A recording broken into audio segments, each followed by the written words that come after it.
How to cancel Spokeo subscription.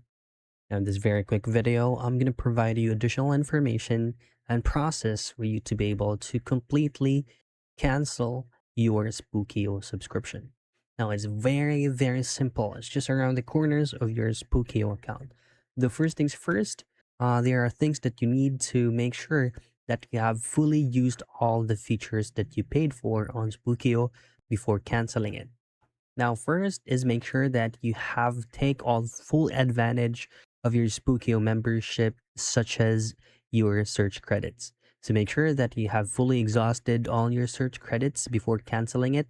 There is no cancellation fees with it, but all the remaining credits that you have, say you still have like around 100 search credits and you want to cancel it in the middle of the process, then you no longer have access for those remaining credits. Again, for you to be able to cancel it, if you're currently on this help center right here, you can immediately click this link that will automatically be redirected into your account profile.